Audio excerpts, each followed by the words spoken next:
우리가 보통 바쁠 때 지옥 스케줄이다 이런 표현을 쓰는데요. 우리 고등부 학생들은 천국 스케줄을 보내고 있는 것 같습니다. 얘들이 어제 군양의 밤으로 했고요. 오늘 2부 찬양대를 섬겼고 또 본인들 고등부 예배를 드렸고 지금 오후 예배까지 굉장히 고단할 것 같습니다.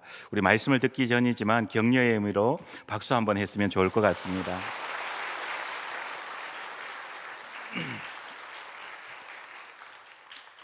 네, 오늘 본문에는 세 부류의 사람들이 등장합니다.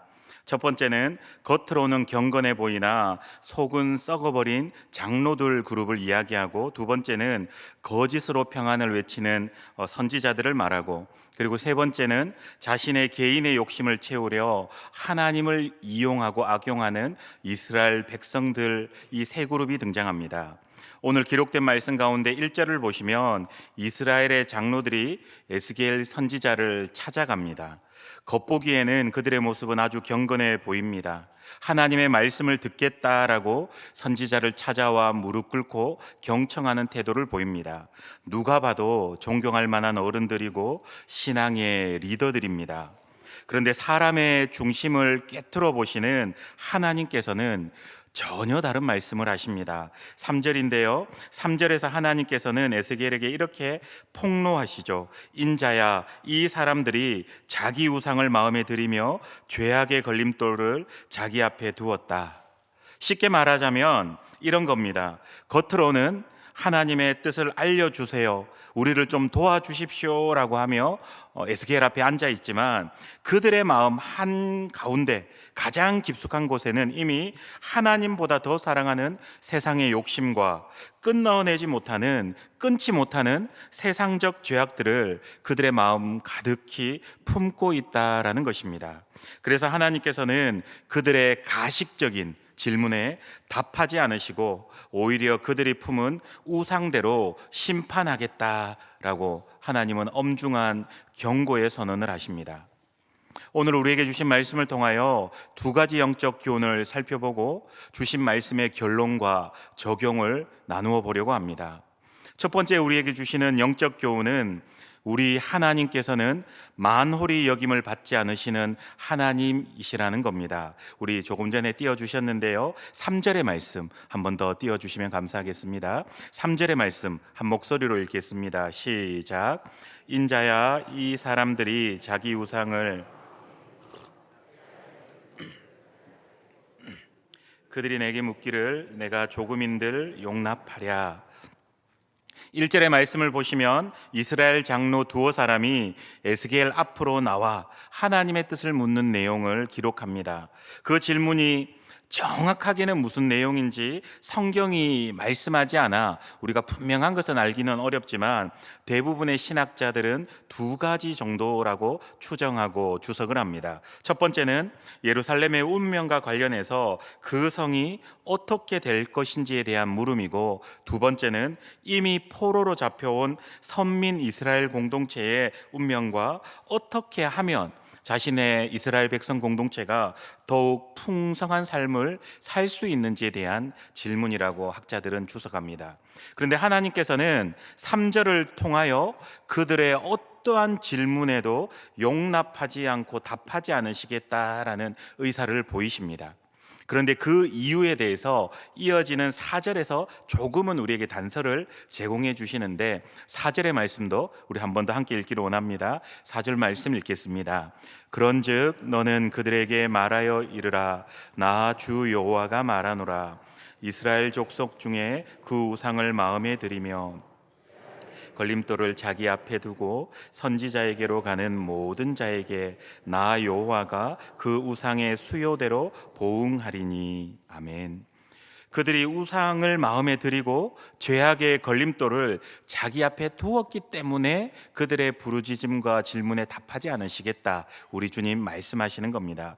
분명 장로 두어 사람은 장차 될 일들, 그리고 현실적인 현안의 문제들을 안고 하나님의 뜻을 알고 하나님의 뜻을 여쭙고자 에스겔에게 나왔지만 하나님께서는 그들이 원하는 어떠한 답도 말씀하여 주지 않으십니다.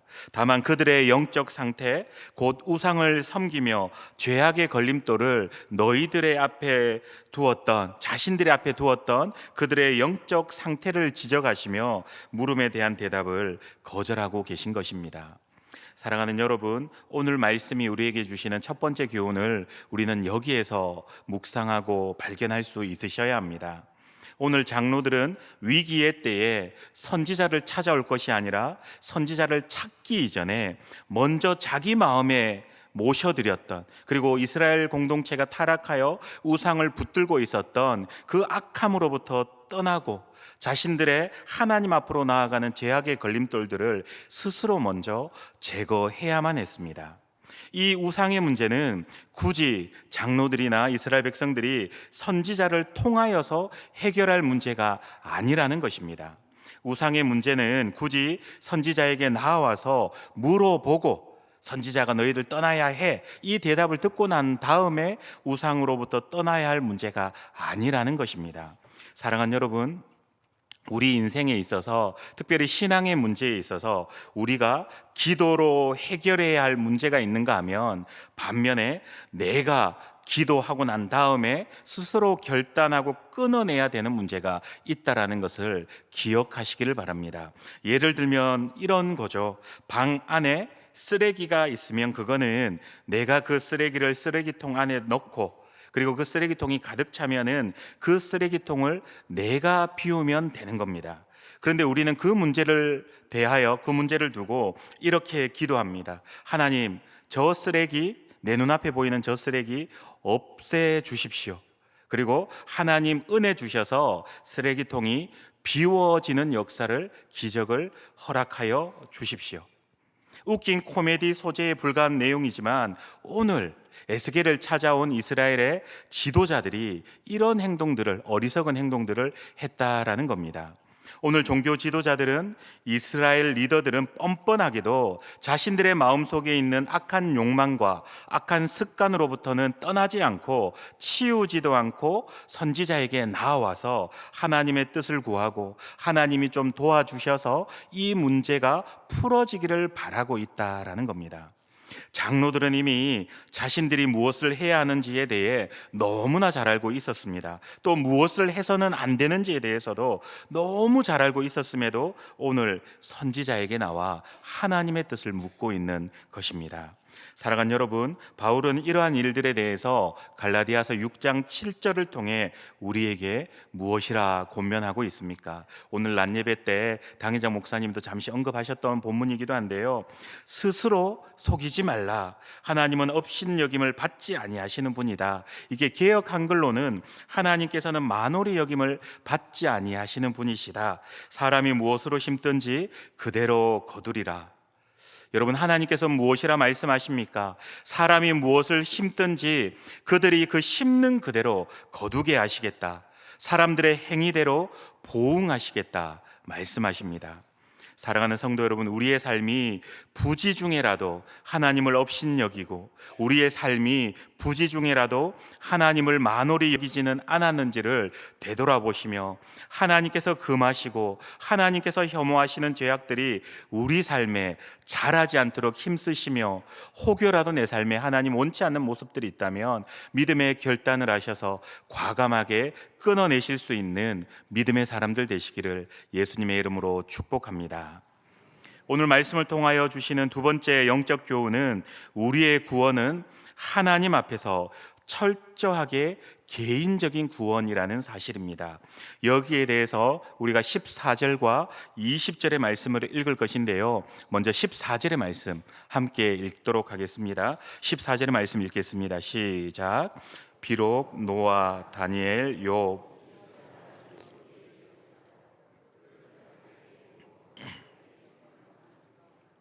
나 주 여호와의 말이니라. 그런데 기록된 14절의 말씀과 거의 비슷하게 16절에도 나오고요. 18절과 20절에도 다시 반복됩니다. 그런데 20절을 보시면 하나의 내용이 추가되는데 우리 20절의 말씀도 한번 더 같이 읽기를 원합니다. 20절 말씀 읽겠습니다. 시작. 비록 노아, 다니엘, 욥이 거기에 있을지라도 나의 삶을 두고 맹세하더니 그들도 자녀는 건지지 못하고 자기의 공로로 자기의 생명만 건지리라. 주 여호와의 말씀이니라. 아멘. 그들도, 그러니 노아와 다니엘과 욥도 자기 자녀는 구원하지 못하고 건지지 못하고 자기의 공로로 자기의 생명만 건질 것이라고 여호와 하나님께서 말씀하시는 겁니다. 그런데 오늘 본문뿐 아니라 성경의 전반적인 내용을 통해 보더라도 욥과 노아와 다니엘은 하나님께서 인정하여 주시고 하나님께서 친히 의인의 모델로, 거룩한 사람의 샘플로 우리에게 모델로 제시하는 인물들 아닙니까?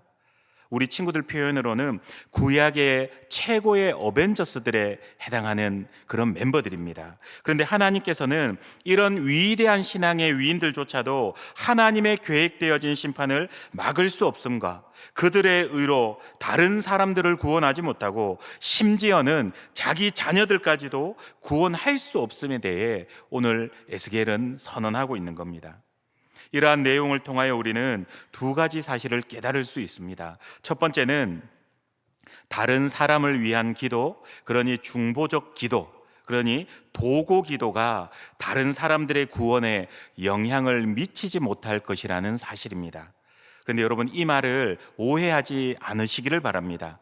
우리가 하는 중보적 기도가 의미 없다는 말씀이 아니라 오늘 본문의 상황에서 하나님의 예정되어진 심판이 확정되어지면 아무리 위대한 기도의 사람이라 하더라도 하나님의 심판을 바꿀 수 없기 때문에 소용이 없다라는 겁니다.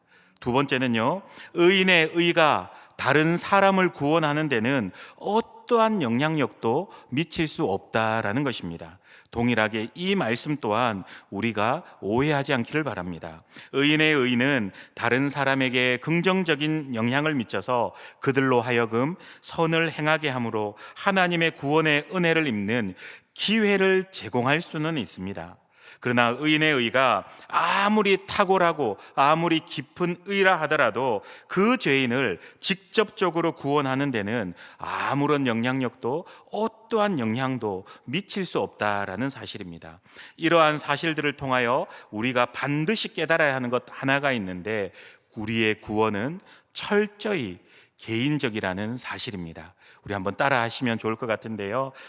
우리의 구원은 철저히 개인적인 구원입니다.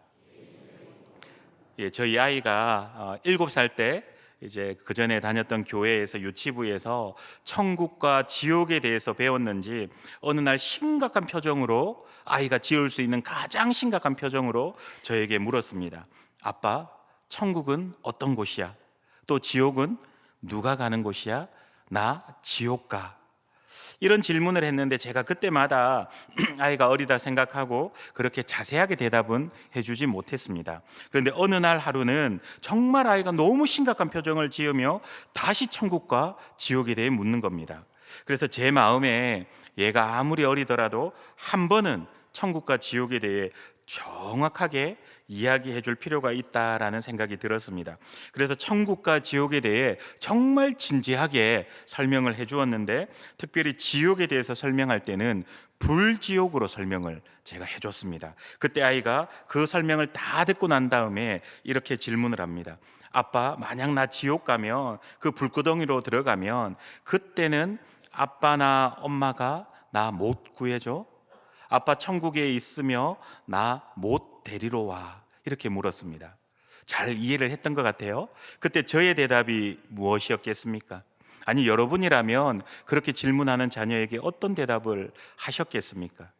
그때 제 대답은 그때 제가 정말 잠시지만 하나님께 지혜를 달라라고 기도하고 이렇게 답을 합니다.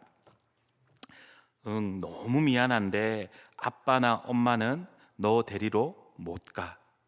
정말 은찬히 사랑해서 데리러 가고 싶지만 아빠와 엄마의 능력으로는 갈 수가 없어.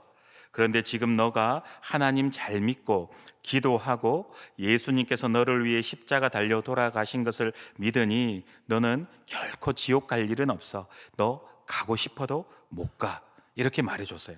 그런데 이게 불지옥, 여기에 워낙 아이가 꽂혔는지, 그게 워낙 강해서인지, 아니면 믿었던 부모가 데리러 올 수 없다라는 것에 대한 배신감 때문인지, 이 이야기를 듣고 두렵고 서러워서인지 부들부들 떨기도 하고, 한 2, 3일은 무서워서 밤에 잠을 설치기도 했습니다.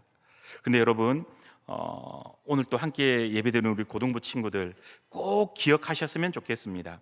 우리의 신앙은 1+1 구원 패키지나 가족 구원 우대권 같은 것은 결코 없습니다. 하나님 앞에서는 누구나 단독자로 서야 합니다. 부모님의 기도가 여러분을 도울 수는 있지만 결코 예수님을 나의 구주로 영접하는 것은 오로지 여러분들의 몫입니다. 그리고 사랑하는 부모님 여러분, 그리고 할아버지, 할머니 여러분, 우리는 자녀를 위해서 또 손주들을 위해서 목숨도 내놓을 수 있고 그런 각오들이 있으시지만 우리에게는 자와 손을 구원할 능력이 정말 우리에게는 1도 없지 않으십니까? 여러분, 우리 자녀를 구원하실 분은 오직 우리 주 예수 그리스도밖에 없는 줄 믿습니다. 그렇기에 우리는 자녀에게 우리의 재산을 물려주기보다, 세상의 좋은 것들을 넘겨주기보다, 세상에 값진 것들을 남겨주기보다 예수님 만날 기회를 물려주셔야만 합니다.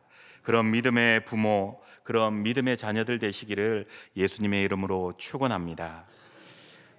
오늘 말씀의 결론입니다.